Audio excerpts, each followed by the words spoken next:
Esta semana veremos las advertencias de Pedro a los líderes de la iglesia. Naturalmente, estas advertencias fueron dadas a los líderes de aquellos tiempos en la iglesia primitiva, pero los principios valen también para nuestros días.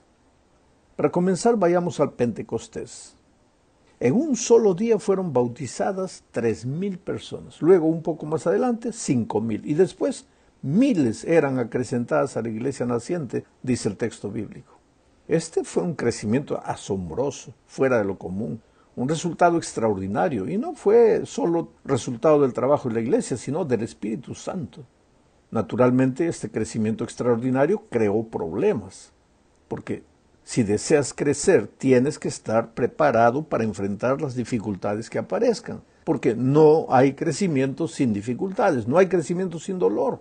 Sabes que existen iglesias que no crecen porque sus líderes no se atreven a enfrentar las dificultades propias del crecimiento. Bueno, uno de los problemas que aparecieron en aquellos días como resultado del crecimiento extraordinario fue la falta de líderes. Todo grupo social necesita de liderazgo. Salomón dice en Proverbios 11:14, cuando no hay buen guía, la gente tropieza. Este buen guía se refiere al liderazgo. Cuando no hay buen guía, la gente tropieza. La seguridad depende de los muchos consejeros. Y pues el cristianismo no dejaba de ser un grupo social y por lo tanto necesitaba también de liderazgo. Yo me acuerdo, mira, después de la campaña de evangelismo en el Kremlin, en Rusia, por el pastor Mark Finley, millares se convirtieron y la iglesia carecía de líderes.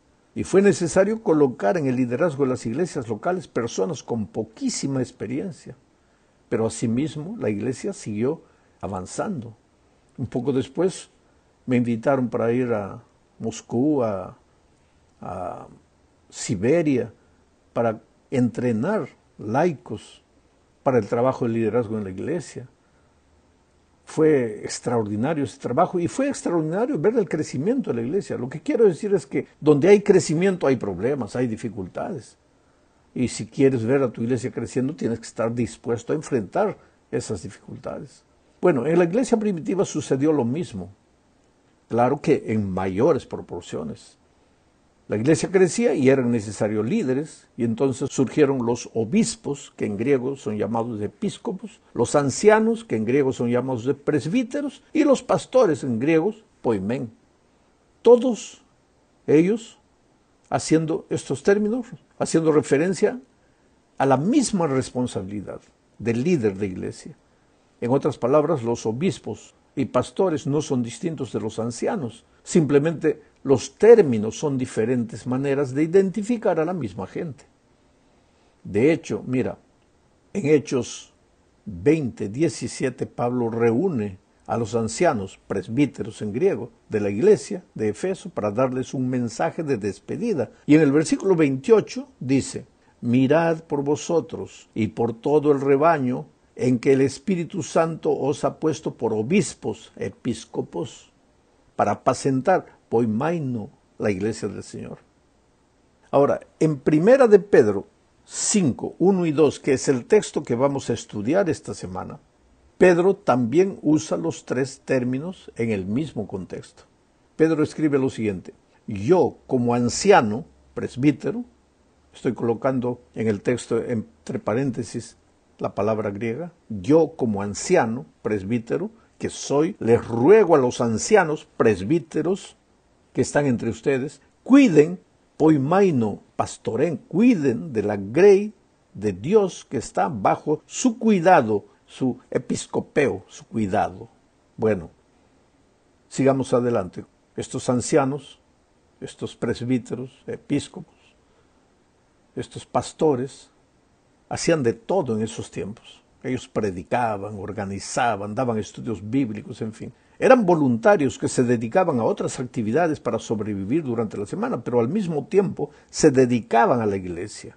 Con el correr del tiempo, sin embargo, el trabajo de ellos ya no fue suficiente, porque la iglesia seguía creciendo.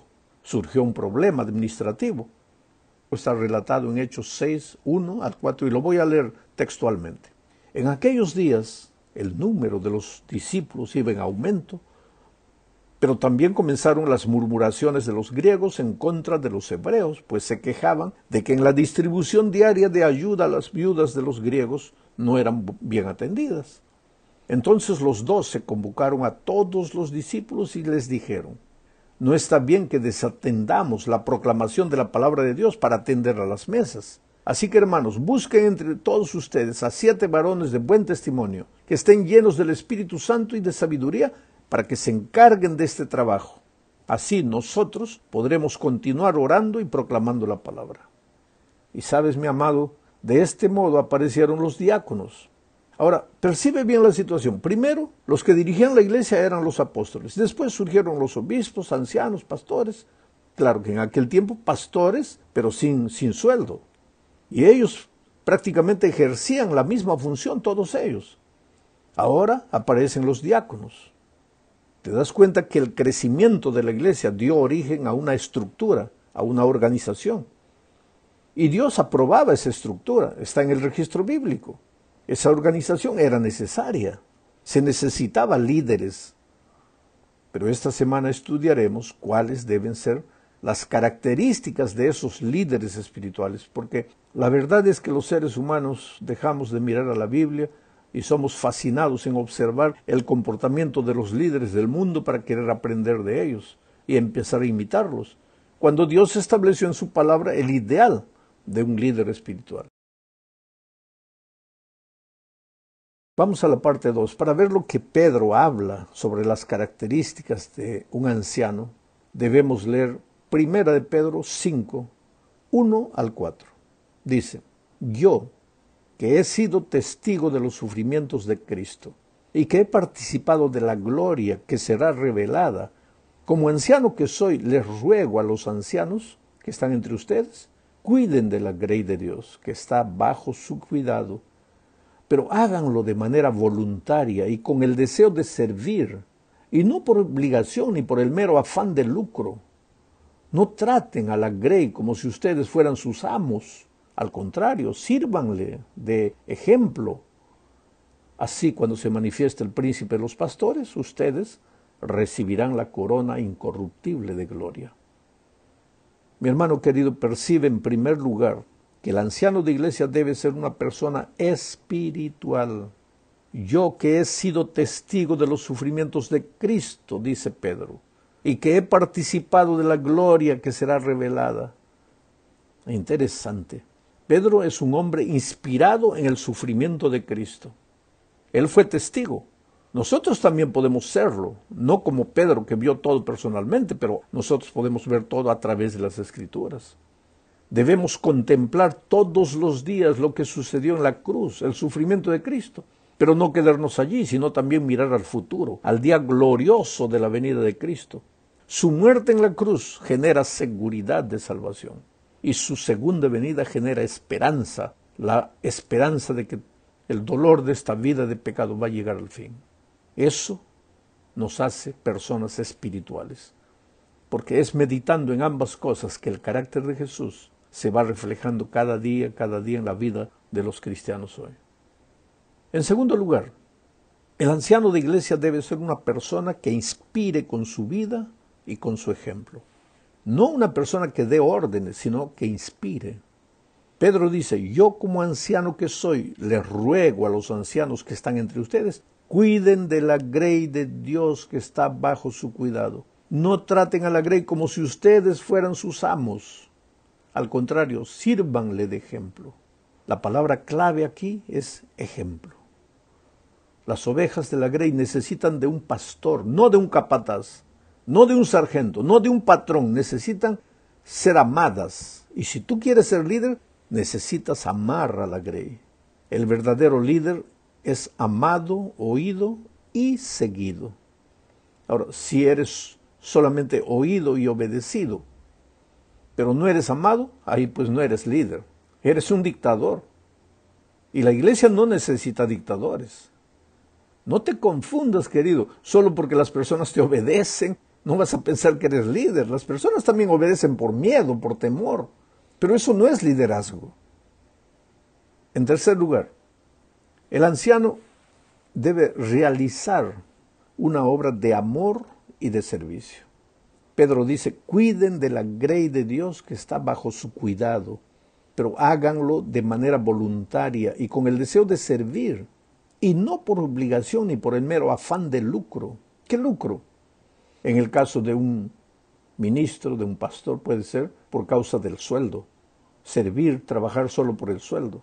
En el caso de un anciano, podría ser por causa de la prominencia del cargo, del brillo que el cargo tiene. Esos dos motivos están equivocados. Solo el amor es el único motivo por el cual vale la pena ser un líder. En la tercera parte de este estudio revisaremos más el texto de 1 de Pedro 5:3. No traten a la grey como si ustedes fueran sus amos, dice Pedro. Al contrario, sírvanle de ejemplo. Pedro enfatiza este pensamiento para destruir el concepto errado de que el que ejerce autoridad es quien manda y da órdenes. No es así. En el reino de Dios no puede ser así. En la iglesia, la persona que ejerce autoridad tiene que ser la que inspira con su ejemplo, no la que da órdenes. No traten a la grey como si ustedes fueran sus amos, dice Pedro. Al contrario, sírvanle de ejemplo.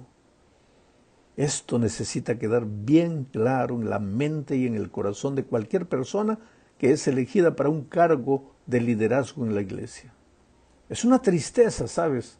A veces ver cómo el poder sube con facilidad a la cabeza de las personas. Parece que es más fuerte que la teoría que conocen, porque teóricamente ellos saben que el líder debe servir, pero el poder es tan fascinante y es más fuerte que cualquier idea, que el deseo de supremacía, de autoridad, los lleva a cometer imprudencias. Pero Pedro dice, ruego a Dios, este debe ser nuestro ruego diario. En los días de Cristo, 2 hermanos se acercaron a Jesús, ayudados por la madre, intentaron colocarse en lugares privilegiados en el supuesto establecimiento del reino de Dios, que ellos pensaban que iba a ser terrenal, en el supuesto reino terrenal. Desde ese día no ha faltado este tipo de buenos cristianos, que no desea el poder para servir, desea el poder para ser servido. Y eso es triste, muy triste. Ahora, por favor, no mires al otro, mírate a ti. De nada vale que tú comiences a ver estos errores de liderazgo en la vida de los otros, ¿no? Analiza tu propia vida. En la cuarta parte de este estudio veremos una de las características que debería diferenciar a los líderes cristianos. Es la humildad. Primera de Pedro, capítulo 5, versículos 5 al 7 dice, también ustedes los jóvenes muestren respeto ante los ancianos, y todos ustedes practiquen el mutuo respeto. Revístanse de humildad, porque Dios resiste a los soberbios, pero se muestra favorable a los humildes. Por lo tanto, muestren humildad bajo la poderosa mano de Dios, para que Él los exalte a su debido tiempo. Descarguen en Él todas sus angustias, porque Él tiene cuidado de ustedes. Voy a comentar este texto mientras aparece todo el texto de nuevo en la pantalla. Vamos a volver al versículo 5. Mira lo que dice. Comienza diciendo así. También ustedes, los jóvenes, muestren respeto ante los ancianos y todos ustedes practiquen en el mutuo respeto. ¿Por qué menciona aquí a los jóvenes? Tal vez porque los jóvenes, en el afán de hacer las cosas bien hechas, de terminar la obra, de hacer esto, aquello, cometemos imprudencias, ¿sabes? Líderes jóvenes generalmente cometen imprudencias. Y lo peor es que no se dan cuenta de eso.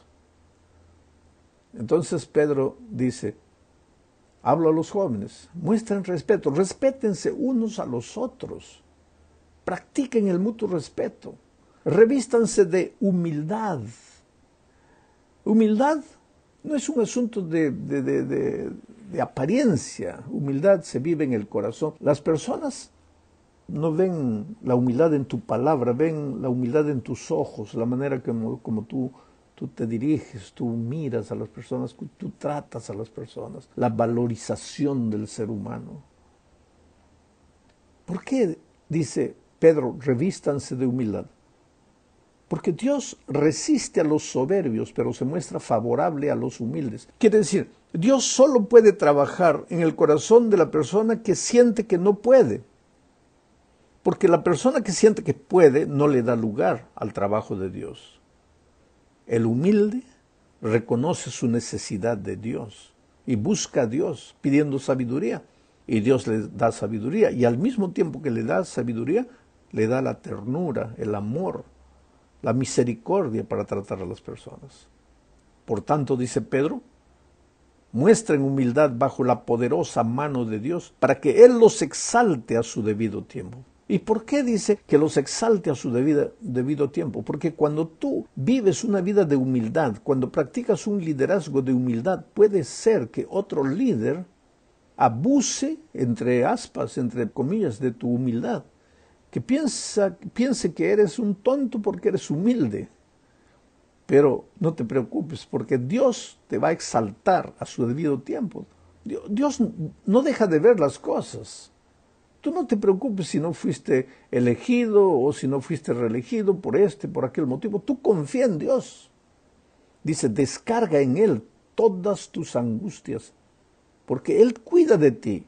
Él sabe lo que está sucediendo. Sé humilde, aunque te parezca que estás perdiendo, porque los humildes nunca pierden. Dios los exalta a su debido tiempo. Ahora, llegamos al fin de este estudio, analizando primera de Pedro capítulo 5, versículos 8 al 10.